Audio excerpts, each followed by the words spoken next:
Hey everybody, this is Dustin, your RV specialist, and today we wanted to show you a follow-up video on a pin box that we found on a customer's 2006 Cougar. When he came in, after we did some work on it, we ended up finding out that the pin box was rising inside, up and down, and actually making contact with the pin box. Okay, hold on, go back up. Right, keep going. There, stop. That's pin box rise right there. So it's got over an inch. Keep going. Go up. Yeah, because the rest is just him lifting. Yeah. Hang on a second, we want to check to see how it's bottoming out right here. Yeah. It's making contact. Go ahead and go down. Yeah, and you can see the rub mark that it's making. Yeah. Where it's been bottoming out. So he's got some structural issue up the side.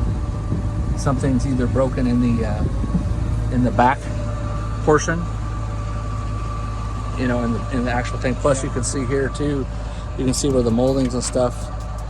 Go ahead and go back up.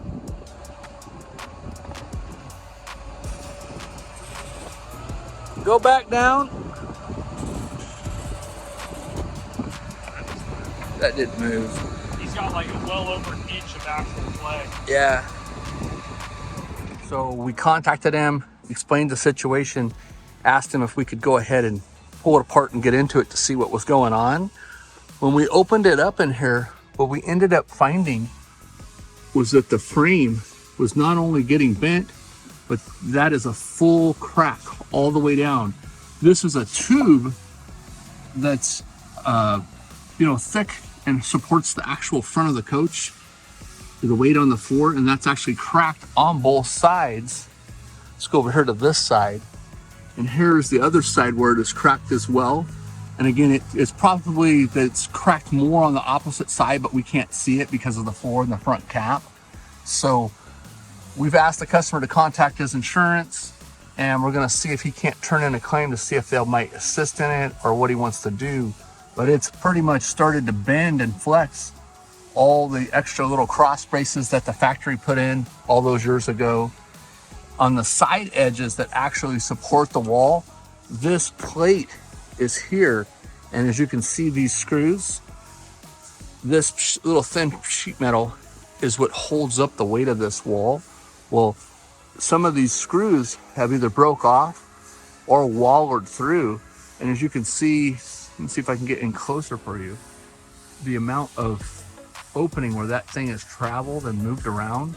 So this whole front end has been shaking and shimmying and bouncing up and down and basically wallering out. You can't really see too well in the video, but walling out the back side of those screws that is supporting the wall. We didn't see any cracks yet up in here, and we didn't see any cracks in the framework of the actual wall support itself that heads back. It all seemed to be all right up here, and then that's what we ended up finding out.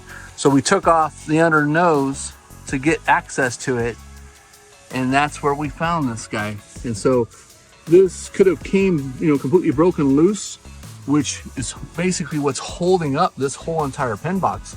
So when this pin box has weight on it, it is actually taking that material and bending it and flexing it. So hopefully you like this, and stay tuned for more. We'll let you know what the outcome is, whether they have us repair it or if they're going to end up possibly totaling it because it's fatigued. Basically, this whole front cap would have to come off. There's a good chance that we would have to cut into the floor to remove that I-beam and then re-weld everything back in. Whatever's up in there in the bedroom, obviously cabinets, bedding, flooring, carpeting, all that stuff would have to come out. So it's a pretty major job.